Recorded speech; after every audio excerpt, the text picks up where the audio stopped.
Bonjour à tous, un tuto aujourd'hui sur les QCM sur Pronote.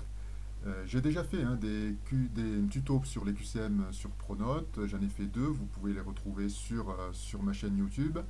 Mais là un troisième euh, sur justement encore ces QCM sur Pronote, justement pour récupérer des QCM déjà existants, donc des QCM réalisés par d'autres collègues qui ont été mis en collaboratif et que vous pouvez récupérer, donc les récupérer tels quels et les réutiliser euh, afin d'évaluer vos élèves, ou alors les récupérer et même pouvoir les modifier.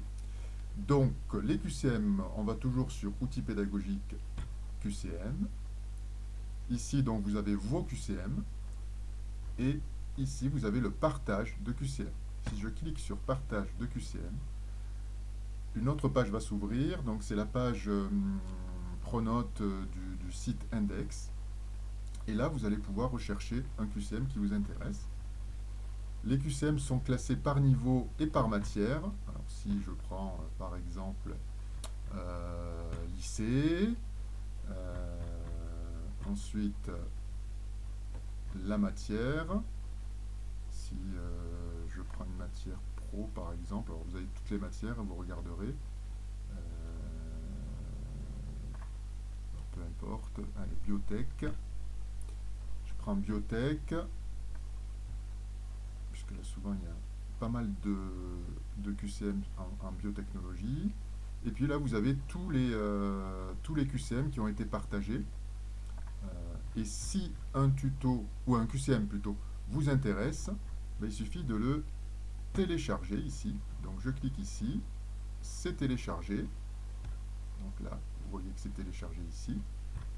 Je reviens sur mes QCM, et là je suis bien dans mes QCM, et je peux importer des QCM. Et il faut importer depuis des fichiers XML.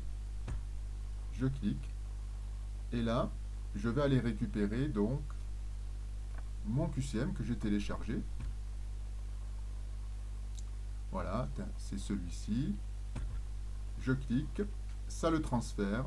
On me dit le QCM a bien été copié avec succès. Je ferme, et là, vous voyez, il est ici. Donc, un QCM de PSE. J'ai mes questions ici, que je peux, vous voyez, alors je vais vous le refaire, que je peux modifier. Si la question 1, par exemple, ne me convient pas, je clique dessus et je peux modifier. Je peux modifier le barème, etc. etc. Et ensuite, c'est la même chose. Je peux, en faisant un clic droit, l'associer à un nouveau devoir, l'associer à un travail à faire dans le cahier de texte, le mettre dans les QCM collaboratifs.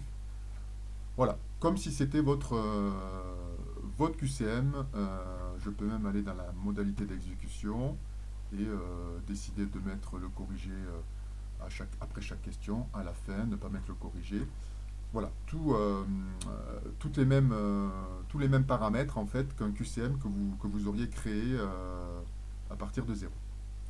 Voilà, j'espère que ce petit tuto va vous aider et vous permettre d'agrémenter et d'avoir un maximum de QCM Pronote à proposer à vos élèves.